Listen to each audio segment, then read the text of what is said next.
If I was to describe this project in medical terms, it's the equivalent of doing open heart surgery on a patient who continues to go to work and play tennis. Peter Zook is describing the makeover of Boston's transportation system known as the Central Artery Tunnel Project. This is the most ambitious, complex, technically challenging project ever undertaken in the United States. It involves building 160 lane miles of interstate roadway, 5 major highway interchanges, 2 massive tunnels, and the world's widest cable-stayed bridge. We faced the problem of an aging infrastructure, one which was built above ground and is a blight on the center of our city. So by putting our highway underground and removing that elevated structure, we're making available 27 acres of open space in the heart of downtown Boston. The most important benefit of this project is that we're going to move traffic in Boston. We have a serious problem here. Today, we have an 8 to 10 hour traffic jam every day. If we do nothing, just 10 years from now, we'll have a 16-hour traffic jam every day. That means every waking hour every day we'll have a traffic jam in downtown Boston. The first and most important benefit of this project is that traffic will move and that people will not be losing time in their personal lives or their business lives sitting in traffic, and that has huge economic benefits. If you look at this project from afar, it's $8 billion of highway and highway infrastructure, but the closer you look at it, the success of this project is about people. Everyone from the person who's putting striping on the highway to the engineers that are finding the most complex solutions to the problems that we have. And what I marvel at in this project is how much each individual person brings to the result that we're achieving here. And there isn't anybody on this project who doesn't have a very important job and without whom we would not be successful. Those 9,000 construction jobs are the biggest benefit to having the nation's largest public works project right here. We're going to take a close look now at the men and women bringing us the Big Dig.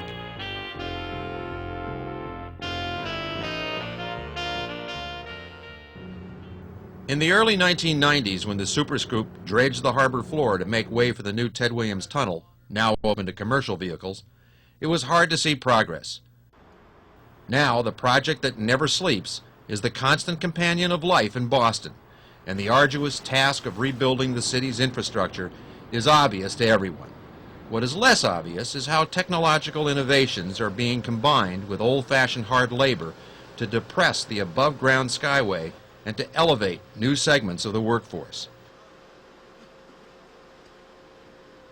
The job of figuring out how to build a new depressed artery right underneath the old skyway of a very old city with modern round-the-clock work ethics belongs to Charlie Spink, project manager for the joint venture of Bechtel Parsons Brinkerhoff. Keeping the city of Boston open for business while we're getting this job done.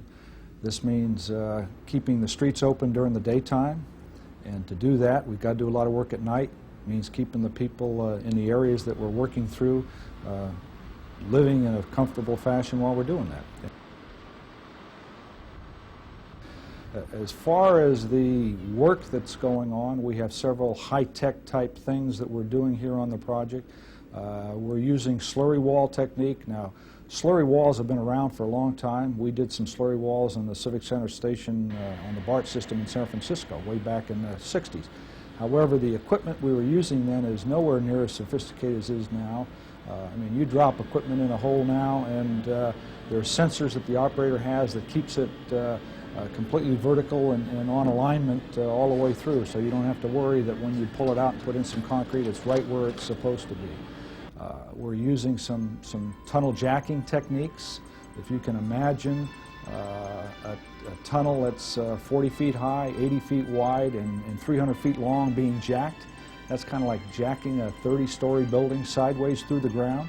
I mean, we're doing that just so we don't disrupt the commuter train traffic coming in out of South Station, which is right outside the door here.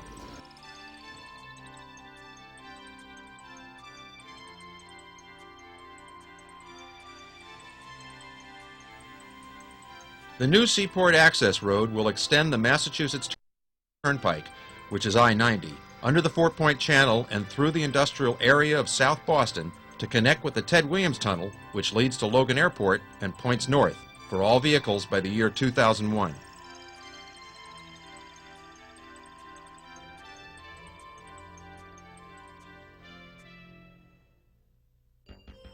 New slurry wall technology is being used in 1.5 miles of underground construction beneath the existing central artery. We talked with Rich Lint, a resident engineer, to find out what happens in slurry wall construction. Well, we basically have two machines out here. We have a hydromill, which is doing the excavation for the slurry wall panels, and we also have a large crane, which is basically setting the soldier piles in the for the slurry walls. The hydromill excavating machine basically is a frame with two large cutter heads that are powered by hydraulic motors, and they turn opposite one another, and they excavate. They have sharp carbide teeth that go through the rock and grind the material up and put it into the slurry. And then a large hydraulic pump which takes and pumps up the slurry with the excavated material and sends it to the plant, where then it's separated and the slurry is returned for the excavation. The next process is setting the soldier piles, which are large steel beams that go from the surface to bedrock, and then we finish up by pouring concrete, displacing the slurry with concrete, and the final product is a concrete wall with soldier piles, which is going to be used for the future support of the overhead artery, as well as supportive excavation for the construction of the roadway box, and also cuts off water during that construction.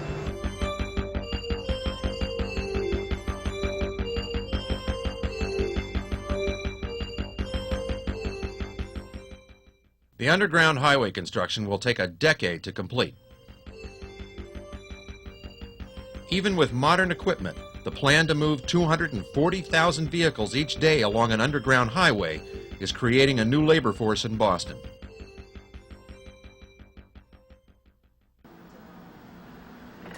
To put new engineering and communications technology to use, a skilled building trades workforce has to be recruited, trained, and placed with hundreds of project contractors. Boston's trade unions use their political muscle to climb into the driver's seat for all of the hired labor on this project. Kathleen Karen works with the unions to assure that the opportunities for employment reach out to all people. We work with all the unions. The prime unions we work with to place happen to be those who do actual work on the artery. However, if a person completes and chooses another union, that door is open to that person as well. Primarily on the artery, our needs are iron workers, electricians, pile drivers, heavy equipment operators. There are others, cement workers, there are others. But we definitely try to open up opportunities for all. You start out in the apprenticeship program, you just start out as an oiler, and the classes are 4 years long, 2 nights a week, every other Saturday for 4 years. And then sometime after that, you'll transfer to become an operator or a mechanic, one of the two trades. My job here is on the crane. I have to make sure it's level when we move, ground guide it when we have to move out, keep an eye on the counterweight when it swings around, you know, basically safety and make sure all the fluids are okay, help the mechanic if there's any mechanical problems, and learn, watch the operator, learn from his experience, hopefully become one someday.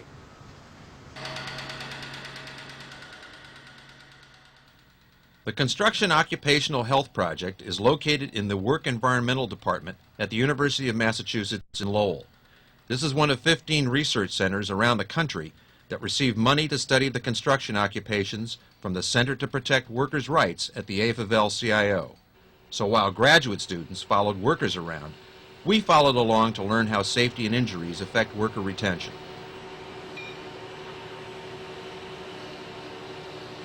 The purpose of the study is to look at the occupational health issues in construction.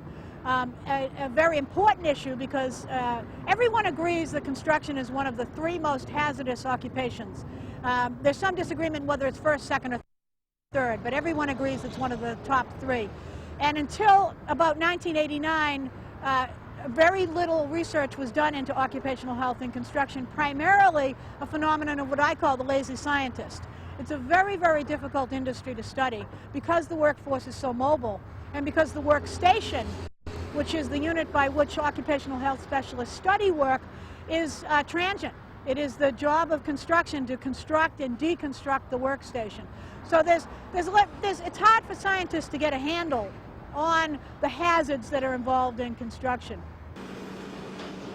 The contractor here, White Slattery Interbaton, has made their site available for the Mass Ave ergonomic study, and we haven't really seen any effects from it yet. It's a long-term study. What we're doing here is basically building a temporary bridge that provides staging for the highway so that we can move the traffic around where we need for it to be. Where we're standing right now is a very specific part of it. The contract on the whole is $160 million. It runs about 5 years. It is the new piece of I-93 south of the city, both northbound and southbound, and all new exit and entrance ramps to and from Mass Avenues, which is why it's called the Mass Ave Interchange. The piece we're standing on right now is a temporary bridge called IVAS, the Interim Viaduct at Albany Street. It's a temporary section of I-93. What it allows us to do is take the existing I-93 southbound that you can see coming at us here. We'll take those 3 lanes and move them onto this temporary structure. That'll open up enough space to build the new southbound I-93. Then we'll take the northbound traffic, put them on the new southbound traffic temporarily, take the old northbound out, build the new northbound highway, and then put everybody back where they belong. So it's a big mix and match to get the traffic built. The portion of I-93 that we're building will remain elevated. It'll stay on bridge. It goes under Atlantic Avenue, basically, just a little south of Atlantic Avenue, connects into the city, the I-93 downtown portion. It will also join an interchange that will drop it down under the 4-point channel over to the new Ted Williams Tunnel. About 4.5 years ago, this money came to UMass Lowell to look specifically at the Big Dig, which we think of as our big lab. We have up to 12 students who work on this project. These are all students in the Work Environment Department, graduate, master's level and doctoral level graduate students. And they concentrate in different areas. They concentrate in ergonomics or epidemiology or industrial hygiene or policy issues, organizational issues. They come onto the artery an average of 1 day a week and as part of their jobs as research assistants on the project, and they do exposure assessment methodology. So once we've done that, the students come out, and if they're doing industrial hygiene sampling, they may ask workers to wear a pump, an air sampling pump and a breathing apparatus in their breathing zone, and we'll sample them for various airborne contaminants. We might ask them to participate in a very innovative method of quantifying musculoskeletal hazards that we've developed, which is called PATH, P-A-T-H, Posture, Activities, Tools, and Handling, where we actually follow the workers around, our students with a clipboard, sampling the workers for their musculoskeletal exposures every 15 to 30 seconds. It's very intense work for our researchers, and they follow them for an 8-hour day, and then we get all that data, we bring it back to Lowell, we dump it in the computer, we crunch the numbers, and we can say things like, these workers doing a concrete pour are engaged in these percent of awkward postures, while engaged in also this percent of force. And these are things that will lead us to the epidemiology to be able to predict what kinds of long-term cumulative injuries the workers will get. The project will pour 3.8 million cubic yards of concrete, enough to build a sidewalk 3 feet wide and 4 inches thick from Boston to San Francisco and back 3 times. We talked with Robert Carr, a concrete testing technician with the Central Artery Project. He explained how he trains workers to monitor materials for safety compliance along all 3.5 miles of underground highway in this project. What we're looking at behind us is slurry wall construction that's been shored up, and this has all been tested by us previously, where we've done trenches down up to 100 feet, about 3 feet wide, where we place concrete so that we can begin the cut and cover excavation to open up the ground for concrete in the roadway system that's going to be installed. Now, this is the first placement for the depressed central artery. It's right next to the Mass Highway building. My job here today is to test a concrete supplier for compliance with specifications. We perform a variety of tests, an air test on the concrete, a slump test, temperature test, and we fabricate 4 cylinders for strength test compliance. Any concrete that's placed on the central artery is tested by us. The field contractor will call up technical services and require testing, and the technicians will go into the field regardless of what it is, whether it's a wall or a base slab, any placement at all. That way the concrete's always continuously checked and we get the quality that we're looking for. What we do to make sure that the contractor is supplying the proper concrete is we randomly select a truck once every 150 cubic yards per supplier per plant. And we perform these tests on that truck that's been randomly selected. And we go through a series of tests. Halfway through the load, we take a sample of freshly mixed concrete, bring it over to our testing area, and perform all the required tests to make sure there's compliance. Also today on the job, I'm teaching a new technician how we go into the field and test concrete, monitoring the slump, and how to randomly select a truck for testing. And I'm going to go through the tests with him and the paperwork and show him how to perform these tests.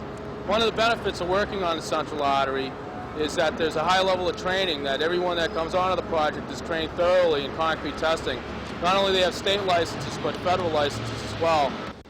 So the central artery provides us with training to certify us in these licenses.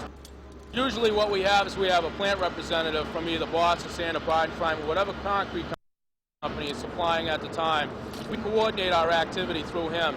If we have low air entrainment or high slump, we immediately can correct it through the plant representative. We also have our own plant inspection staff on site at the supplier, verifying that he's performing the proper mixing ratios and that the trucks are properly batched. And I also have direct radio dispatch to him, so that I have direct contact with the plant in case there's any problems. Most of the structural concrete has a 4,000 psi requirement. The thing about concrete is it continuously gets hard. As time goes by, it gets stronger and stronger. It's not unusual to see tremendous strength gain over the years. There's been samples taken out of 100-year-old construction that's almost 8,000 psi. That was placed simply at 4,000. A lot of the tunnel work that I've seen here in the central artery, it's been up to 5,000 psi at 28 days, and it's going to continue to grow in strength. Even though only 4,000 is required, the quality of the materials here is excellent. On this project, I've never seen such massive concrete. All the walls are usually 5 feet thick. The base slabs are incredible, 10, 12 feet thick of concrete. Just tremendous amounts of material. Very, very strong. Nothing I've ever seen in construction is close to it, except probably a nuclear power plant. Tell us about worker retention and safety. So we don't have all the epidemiological data yet as to exactly how many workers die. We do know that musculoskeletal injuries, injuries to the back, neck, shoulders, caused by ergonomic risk factors, is the largest workers' compensation line item in this industry. We already know that. We know it's the largest cost of workers' compensation in an industry which has extraordinarily high costs. You don't need a lot of tax money to say why this job is hazardous to construction workers. It's dirty, it's heavy, and it's hard. What you do need research for is to determine where are the hazards concentrated, where are they most intense, and even more importantly, where can they be intervened in? We use the term intervention. So we've done a lot of hazard exposure assessment work. We're going to continue to do that to identify the places where the hazards are high and additionally where the hazards can be intervened in. And then our second level of research is intervention research. We will be proposing changes that can be made in the construction processes in order to reduce the health hazards to the workers. And we'll be able to measure those changes and whether they have an effect. The long-term effects to workers are, the very long-term effects are primarily respiratory problems, cancers, stress-related illnesses. The intermediary things that we see are bad backs. Bad backs are, some of the figures show 75% rate of bad backs in the construction industry, and probably much higher in workers who have been at it for a few years. in operators of heavy equipment, we're seeing a lot of shoulder injuries, probably from holding their arms up while they're operating the equipment, static loading on the shoulders, and also from repetition of operating the levers. We have seen things like some of the data has shown ankle injuries in electricians. And the question has been, it's a very simple question, why is your electrical outlet 8 inches from the floor? If we raise the electrical outlets in commercial construction and residential construction to perhaps 2.5 feet off the floor, there would not be so much working at that level among electricians, and that might reduce the ankle injuries among those workers.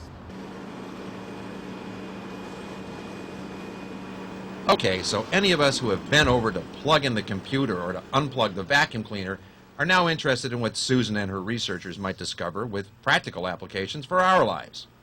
We asked what advice they might have for the iron workers. The Central Artery Tunnel project is using so much reinforcing steel that it could form a 1-inch bar that would wrap around the Earth's equator. We have done a bit of work with iron workers. We did some in the construction of the access roads to the Third Harbor Tunnel. We have identified the obvious in terms of iron workers. The majority of iron work now, there is of course still some structural steel, but the majority of iron workers are working in tying and constructing and tying reinforcing bars, or rebar as it's called. They're called rod busters. And they spend the majority of their workday leaning over and twisting a wire to tie off the rebar. It's extremely hazardous work. It's very repetitive. In fact, aside from the operation of heavy equipment, of the gears of heavy equipment, it is the most repetitive work we have seen. And of course, there's been a lot of work in ergonomics over the last few years done on repetition. So we are looking at the data now that we gathered in the Third Harbor Tunnel, and we are beginning to think in terms of what kind of interventions can be suggested for iron workers. It's not going to be easy, and it's a very essential task, and it has to be up to specifications. It's going to be very difficult to figure out what needs to be done in this. One of the suggestions that we have has been made by some researchers in Canada to create there is a set of pliers that is used in the aerospace industry that has a built-in torque. So the pliers will take some of the twist, so the wrist doesn't have to do all of it. There are a couple of problems. One is that these are not up to the construction quality, so they're not strong enough to use to tie rebar. But we're hoping maybe a prototype will be developed that we could test here to see what kind of wrist postures, awkward wrist postures and repetition that could be reduced. Another good suggestion. But tell us about all of those men and women under the streets digging the dirt and pouring the concrete. There's a stereotype of mythology of construction of you drive along the highway, you see the two guys leaning on their shovels. What that represents and what people miss in that is that in construction there are intense bursts of energy, intense periods of work, very, very heavy work, then followed by downtime, by waiting. There's a lot of waiting. A good example of this is a concrete pour. The workers today on this site are working very, very intensely to get ready for a concrete pour tomorrow. And then if the trucks don't show up in time, there'll be a period of waiting for the trucks. It looks like they're not doing anything, but there's an anxiety around waiting for the trucks. And then when the trucks come, the work will increase again. So construction is like this. It's very fast, it's very slow. It's very fast, it's very slow. Think of an exercise program. You don't want to exercise like that. The first really big dig is taking place right opposite South Station, where we met with the project engineer for Perini, Peter Danilick. He explained to us how they are building 3 tunnels to join I-90 with I-93 right next to the Mass Highway Department building. We are about 15, 20 feet below the existing grade, and down below us is going to be the northbound tunnel. We'll run it eventually up through the north end. We're between 2 slurry walls, one that our contractors put in and another slurry wall that was done previously. And what we've done is we've excavated down a certain level. We put in these struts which you see here, which is going to support the wall as we excavate farther down. And currently now we're at the third invert of our tunnel. They're approximately 48-foot long sections, and that's how this project's broken up. We built approximately 48 feet at a time, where they'll put a joint in for expansion. And we have approximately 3 lifts per invert, which the road traffic will drive on. Right where we're looking now, there's actually 3 tunnels, and eventually up about 100 feet from here, they start to merge, and eventually we'll have 1 tunnel.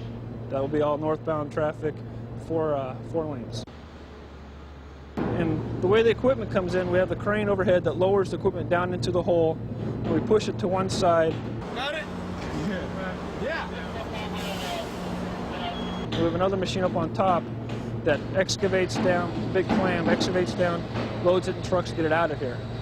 We have a PC-95, which does most of our excavating. Usually we had 3 down here, and they'll excavate in a certain area, and they'll push it to the side. Then we have another tractor that pushes the material, a bulldozer pushes the material up into where a clam bucket comes down to excavate below, excavates up and out of the hole.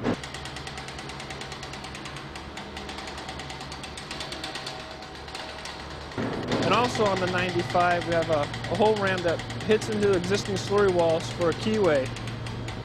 And the keyway gets poured into the main tunnel. We also, below the deck, we have another machine that would hole ram on caissons. We have caissons down here that support the deck, and they'll chip down the over-poured concrete to a certain elevation so we can continue the excavation. All the way up Atlantic Avenue, those hoe rams will slam into the slurry walls to create a 3-inch indentation.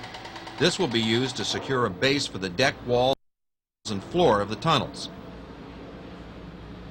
The first thing we had to do was relocate or abandon all the utilities that were in conflict with within our boundaries here. So we get the utilities out of the way, and then we put in these deck beams that you see here.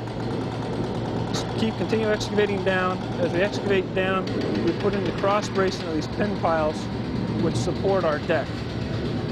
As we excavate down, we start putting the struts in. We jack them up against the wall to hold the walls in. As we continue down, they're approximately 12-foot spacing with these 48-inch pipe struts. These struts are in 3 pieces. You can see the rectangular plate. We put them in a piece at a time, and then they bolt them together. So the number here represents the weight of that strut. These are 40-inch diameter pipes. And then at a fabrication shop, they get cut to the designated length. You get the splice plates put on what you see here, and we lower a piece in at a time, hold it up, next piece comes in, you hold that together, you bolt them up, and then at the very end we'll take jacks and we'll jack up against the wall. And release the jacks, and you put little shim packs, small pieces of metal behind there to keep it in place. And then you release the jacks, and you move on to the next one. The pipe struts are approximately 1 inch to 1 1/4 inch thickness, 40-inch diameter steel pipe. Over behind you, on which we call invert 3, there's a strut that's in the way of our next pour. So we're allowed 1 more concrete pour slurry wall to slurry wall, then we're allowed to remove the strut and then do our next row. And as we continue north down the tunnel, we'll come the same problem where the struts are in conflict. And so we pour as high as we can close to the strut, have the concrete cured, then we remove the struts as we go. And actually in the concrete walls, part of the struts will remain in place when the project's complete.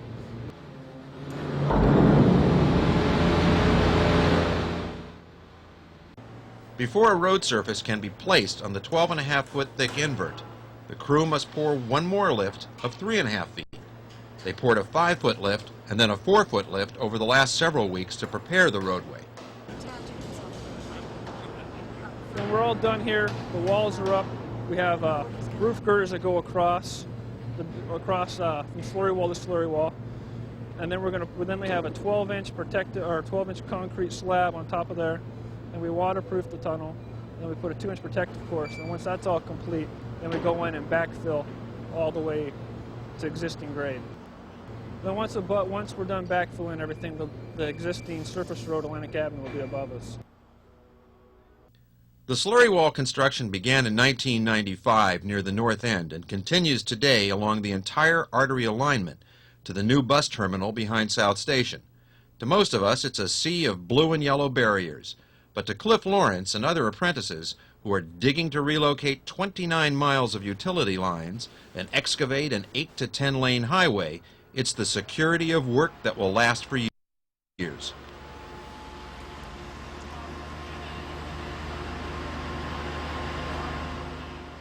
The operating engineers. We do cranes, excavators, elevators, anything that picks anything up over 500 pounds, more than 10 feet in the air. That's what we do. The central artery is all unions. I'm an oiler, and what I do is I basically maintain the Solantage 873 digging machine. It's basically a crane that has a digging apparatus from France. And what it does is it digs tunnel walls. It has a hydrofraser on the front. It has a series of wheels that run off of hydraulics with a bunch of teeth that go into the ground and spin. And it pumps a bentonite slurry solution into the ground that holds the walls from collapsing. It's basically a hydraulic crane. This part is where actually they spin, they go this way. And as it goes down, there's a solution, there's a batch plant right there that pumps bentonite solution, which is a cement that doesn't really harden. Keeps the walls from caving back in. These things, we can actually take material that comes through the ground. And what we do is we actually pump it. There's a pump in here. This actually goes down into the ground as it digs. It spins and it goes down and down and down. We pull it up every so often and change these teeth. These teeth are like $12 each. They're big money, these things, and they come out. You see how they wiggle. And when they get worn out, we snatch them out, we put new ones in. And it's all hydraulic. This is the pump up here. And it actually sucks the bentonite solution through it so you can keep a certain level. And what the bentonite does is once you make the hole, it keeps it from caving in. It's heavier than water. If you fall in it, you'll float. It'll bob like a cork. But it's real nasty brown. That's why all the cementy stuff is from bentonite. What we do is make sure all the fluids are correct. And then I change all the teeth. And I do all the maintenance on the machine. That's my job. Basically, well, they call us oilers, but actually I'm an assistant engineer. And I learned about, the school that I'm in teaches you how to be fluent with every type of digging apparatus, whether it's a crane for hoisting. They bring us through all aspects. So I'll be a universal operator when I graduate. Last night we went down to 130 feet. It depends. Sometimes 110, 115. They dig through rock, clay, mud, doesn't care. I started in 1990. I'm a fourth-year apprentice. I have 4 or 5 days left in school. As we speak, I'll be graduating pretty soon. And then I can move on to better and higher things. They call you to go on a job.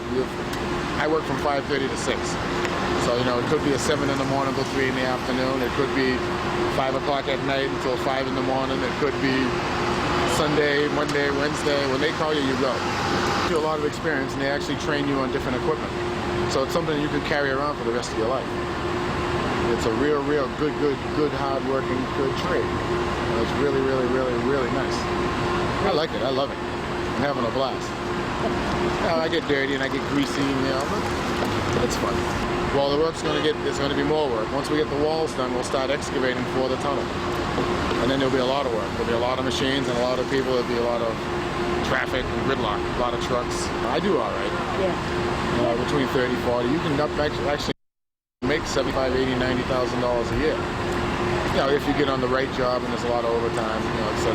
Well, I can run cranes, I can run excavators, which are digging apparatus, rollers, bulldozers, stuff like that. Anything that moves dirt. That's what I do. I'm a dirt devil.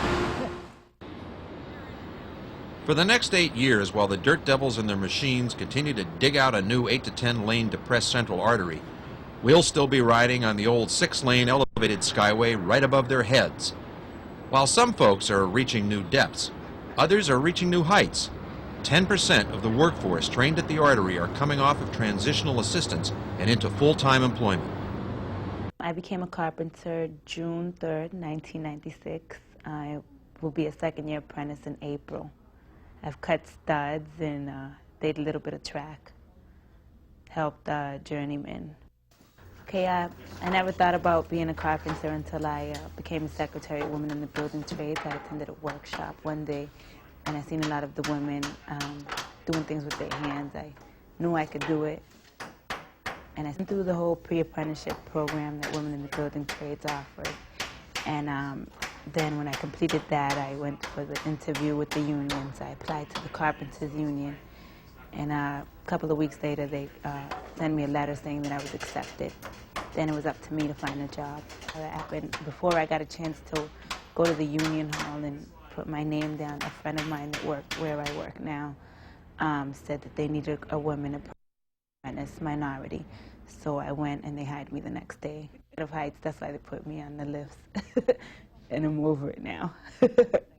So that was good. I've gotten 2 raises since I've been there. Been to school once. I go back this April, and then I'll get another raise. Okay. The program is every 6 months, 2 weeks in Millbury. That's around Worcester. And what they do there is hands-on training.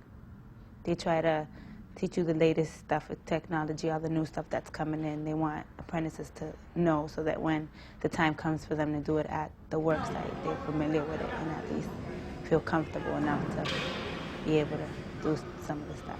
I had a daughter at a young age when I was like 17, so I was on public assistance until I came here and started working as a secretary part-time.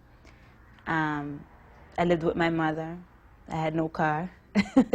Got the T to work every day. I worked here for 3 years, and since I became a carpenter, I've moved on. I have my own apartment, my own car, pay my own bills, take responsibility for myself now.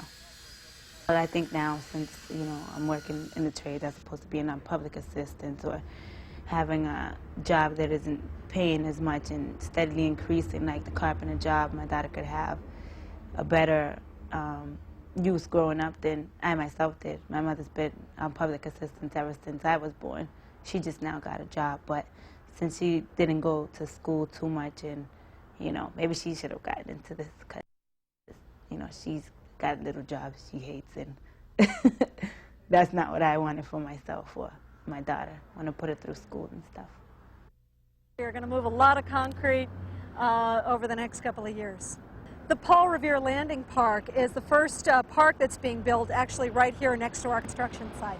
What you can see behind me is the old rusted vestiges of the elevated central artery that was built in the 50s.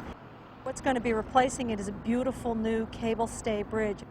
The old building that's there next to the Fleet Center, that's being demolished here as we speak, and that's exactly the path that the new Charles River Bridge will take. It's going to really change the skyline of Boston in a beautiful way. As the new central artery comes through downtown, underneath the streets of Boston, it will rise up as it approaches the Charles River and will come out of a tunnel section, or boat section it's called, and rise up on the new bridge. So the old rusted structure that you're seeing there behind me, the big green monster of what is today, the central artery will be replaced by this cable stay bridge. So the new bridge will be built while the existing central artery is maintained. It's been said it's similar to the San Francisco's cable stay bridge. It'll have 2 big towers, one on this side and one on the other side of the river. It's going to have 8 lanes across a center span and then 2 lanes cantilevered. So it's a total of 10 lanes across, 6 going northbound, 4 going southbound.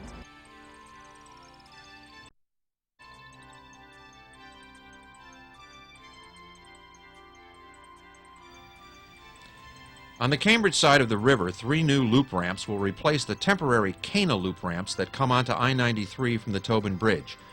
These new ramps will be 2 and 3 lanes wide, connecting the Tobin to the new Charles River Crossing Bridge and I-93.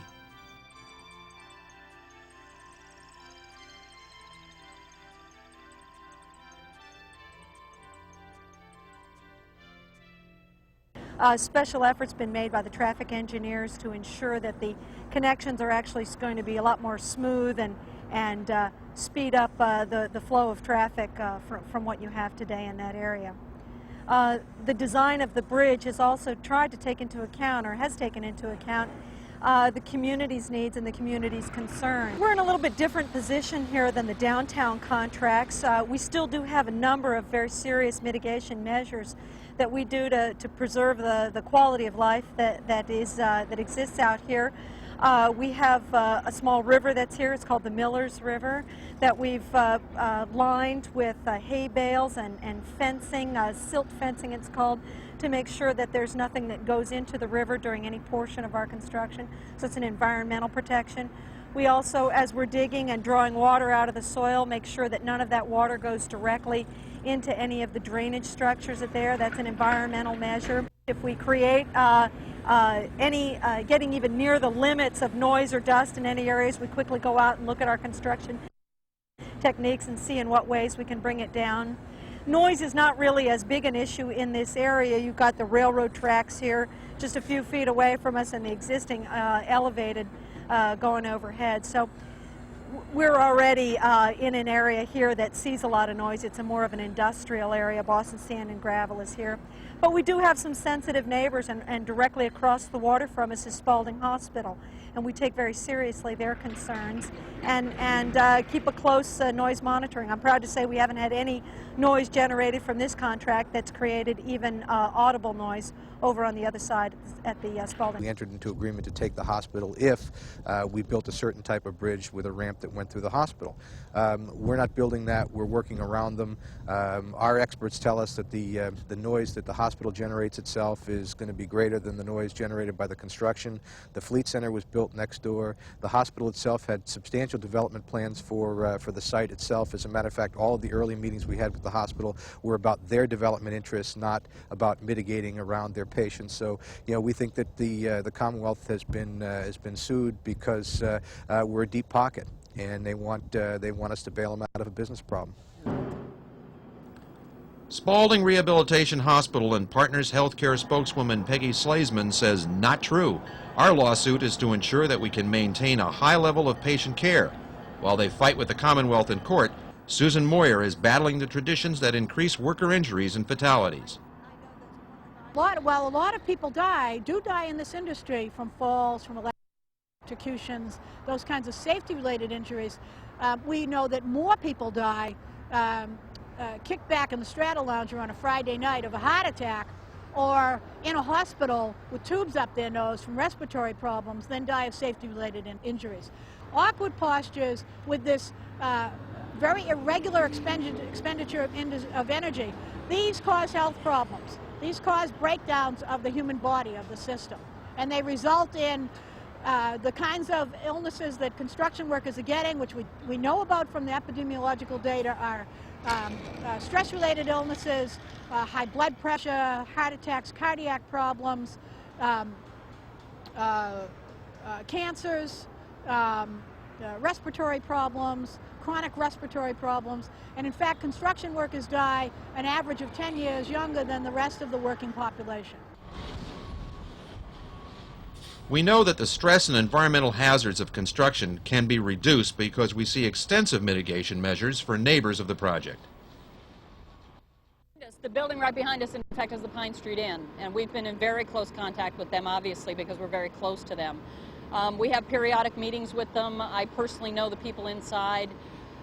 We take pretty extraordinary measures, in fact. We don't do any noisy work at night. We have very strict noise restrictions. When they're using equipment close to the building, they use sound shields around it. They put mufflers on jackhammers. We do everything we can to keep the noise down. We have to maintain pedestrian access at all times. We've gone so far as to assign police details to be sure that the people could get safely in and out of the building when we were doing the tricky work in front of the building. I think we've been pretty successful at accommodating them. It hasn't been flawless, but we spend extraordinary effort trying to do that, yeah. Dr. Moyer's study points to the same remedies for workers. It's extremely interesting to us how much noise and dust monitoring is going on right outside the range of the workers. If that monitoring were done within the work area of the workers, it would be much more effective for the residents. But if there were monitoring to be done here, it would be done right behind that trailer. And you might have dust monitors set up, and you might have dosimeters, noise dosimeters set up, in order to make sure that those folks over there weren't exposed to more than 85 decibels. There's a way to guarantee that those folks are not exposed to more than 85 decibels. Don't expose these folks here to more than 85 decibels. Then they're guaranteed. Over there, you're at that you're just that far out of the range that it becomes very tricky, whether it's 85 or 87 decibels. If you meet the standards here for 90 decibels, it's 90 decibels in construction. There's no way those folks are going to be exposed to 85. And downtown, it's even more important. Put the dosimeters near the workers, not near the bystanders, and you'll have much more effective quality control of noise and dust. In addition to the mitigation of environmental hazards from construction, the Central Artery Project is providing the benefit of employment. Training programs for the trades are made up of 44% women, 54% minority men and women, and 72% residents of Boston. Our training effort at the Central Artery Project is meant to ensure that opportunities are provided to people who live in the impacted and targeted areas, people with certain economic needs, and people who have GEDs or high school diplomas who are able to, ready, willing, and able to enter the work of the trades. We have met and exceeded all our goals. Our goals happen to be 25% minority, 25% women, and 25% impacted and targeted areas. We have exceeded all goals for all ethnic populations in the city of Boston in every way. Could we do better? Absolutely. The Central Artery has sponsored 18 training cycles thus far. We are now doing 2 cycles a year, and a cycle is a 10-week program. We usually begin with about 120 applicants, and they are referred and processed through the community-based organizations in Cambridge and Boston. Of the 120, we accepted the last time 108. Of the 108, 65 people successfully followed through, completed, graduated, and hopefully will all go on to full training opportunities in a trade of their choice. You find a lot of women in both design and construction, both in the trades. Not nearly as many as I suppose I'd like to see, but more than you would think in all different kinds of roles. I'm happy to have been selected to be a leader of this team here managing this construction contract. And I think the opportunities for women are just going to continue to, women in particular, are going to continue to expand. One of the biggest changes in construction over the last couple of decades is the entry of women into the field, and it has significantly changed both the technology and the culture of construction. I'll give you an example from the early women who entered the field. There were very small numbers of women, so it's hard to generalize this, but among those very small women, there were significant numbers of cases of carpal tunnel syndrome and injuries to the hands and the arms. This was due to what we call the anthropometry of the tools. The tools were designed for men's hands. And I've talked to women who, in those early days, who some of the way they responded to those injuries was they would go out and buy foreign-made tools because the anthropometry was sometimes smaller, and they were easy for the women to handle. Well, this was a big cultural difference here. Bringing non-American-made tools onto a construction site was a risky activity for women in the early days, and oftentimes they found their tools disappeared. But in fact, women were doing it for health reasons. It wasn't that they didn't support American industry or American-made tools. They needed tools that fit their hand. This continues to be a problem, but American tool manufacturers have begun to recognize the problem and change the anthropometry to meet the needs of women in the industry. So now you can buy American-made construction quality hand tools so that a woman does not have that risk of injuries to the forearm. Some of the loads have been reduced because of women in the industry.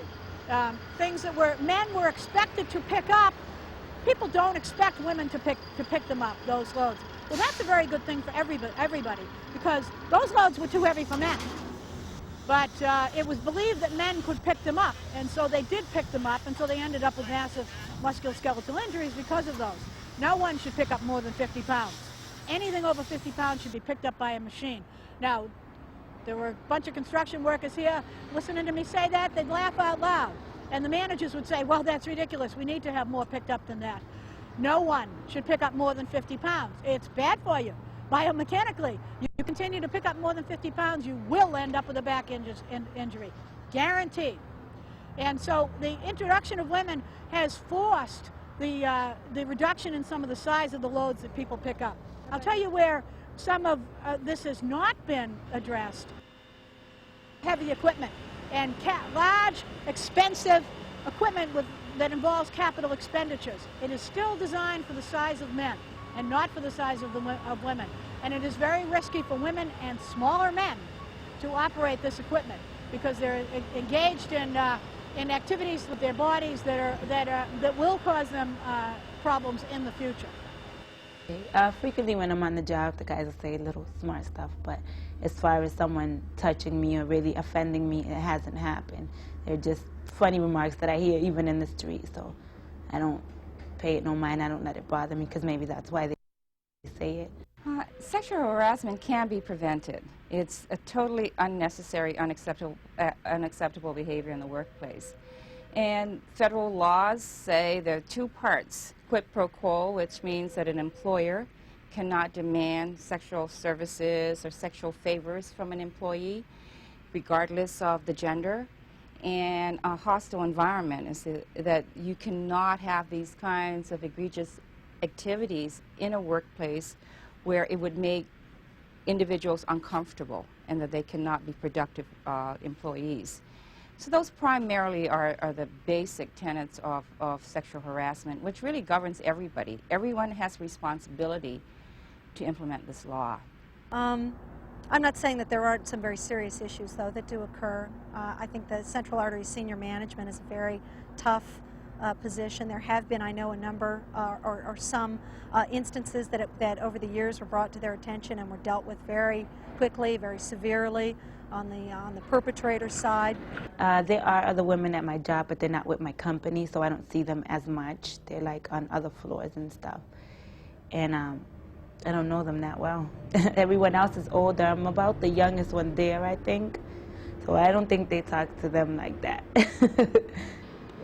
Working with the men and the women, there's sometimes discussion that women need different time off, they need more time off. I haven't found that to be the case at all. I have staff members and there are workers here that the men and the women are sharing those responsibilities now. So the men need time off, the women need time off, you know, life goes on and we accommodate them.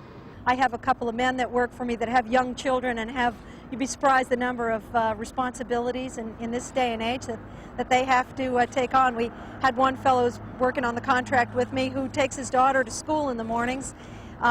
His wife is a United Airlines pilot and his job is to get the kids to school in the morning, so we needed to make some arrangements for that. So I think in the 1990s, particularly with young people, that the domestic chores are being shared much more equally at home, and the needs of people to be able to take care of their families need to be something that's of concern all over. For them to finally realize there was minority and women who needed jobs, to put them to job train, that's great for the future, because once this project's done, those individuals will have the opportunity to get another job someplace along their career line, and that's so important. But it took us too long, but now with this juncture, it's a good sign that we will be able to have well-trained individuals for future good-paying jobs. The area of the city of Boston is probably the prime redevelopment area for our city. The new convention center over to the right there, I think they'll spur a lot of other development. Behind me you see the federal courthouse, which will be finished next year, and that's what I suggest to young people. Get into the building trades, get into an apprentice program, because that sets you up for a great future. Good-paying jobs and a good future with good benefits. But the renaissance for many workers is in their pocketbook. We asked officials if federal support of the project will disappear in September of 1997 with new national legislation that replaces ICE-T, the Intermodal Surface Transportation Efficiency Act that started the digging. We're digging some big holes here. We want to not leave them open. So, as we say, the finance plan does show how the state will be able to fund with federal, state, and other monies the Central Artery and still maintain a $400 million statewide program outside the artery with federal and state money. And that assumes a $450 million total federal funding to the state. What's really likely to happen? The executive branch, the president's bill, if you will, and that's called NEXT, National Economic Crossroads Transportation Efficiency Act, kind of to follow ICE-T. And that bill has been introduced. And those funding levels equate to Massachusetts getting an average of $580 million per year over the 6 years of the proposed next T bill. Massachusetts actually sends more to Washington than it gets back. Per person, $233 more going down to Washington than we get back. So we think that's a good argument. Our congressional delegation is going to use that. Massachusetts has done well over the last several years because we were the last state to finish our interstate. If we didn't have the big dig, we wouldn't be sticking out like sore thumb. The legislature defined the metropolitan highway system as beginning at Route 128 and moving east, and the rest of the turnpike from 128 west. That piece of the turnpike is not going to have any toll increases at all. The toll decreases that have been in effect will stay in effect, and we think that we can pay off all of the existing debt that's on the road right now west of 128 in about 10 years and make that road toll-free. East of 128, we're looking at increases at the tunnels and really nothing else for at least 5 years. The bridge is controlled by Massport. I expect that it's a 50-cent toll now. It was 50 cents for a two-way trip back in 1947 when the bridge opened, so it's been about 50 years since there's been any increase at all in the toll. There's substantial work that needs to be done on the bridge. They tell me somewhere in the vicinity of $70 million that the bridge needs in terms of work. So that's got to be financed. The toll increase will probably be part of that. I would expect Massport will probably move the tolls from 50 cents to $1 on the bridge. The Big Dig is extremely well managed. It's extremely well run. Safe project in terms of accidents. The people who work on this project every day don't get the credit that they deserve for moving this project along, for being sensitive to the needs of the people around them. And while the newspapers may not give them a pat on the back every day, we should, because they're doing a terrific job.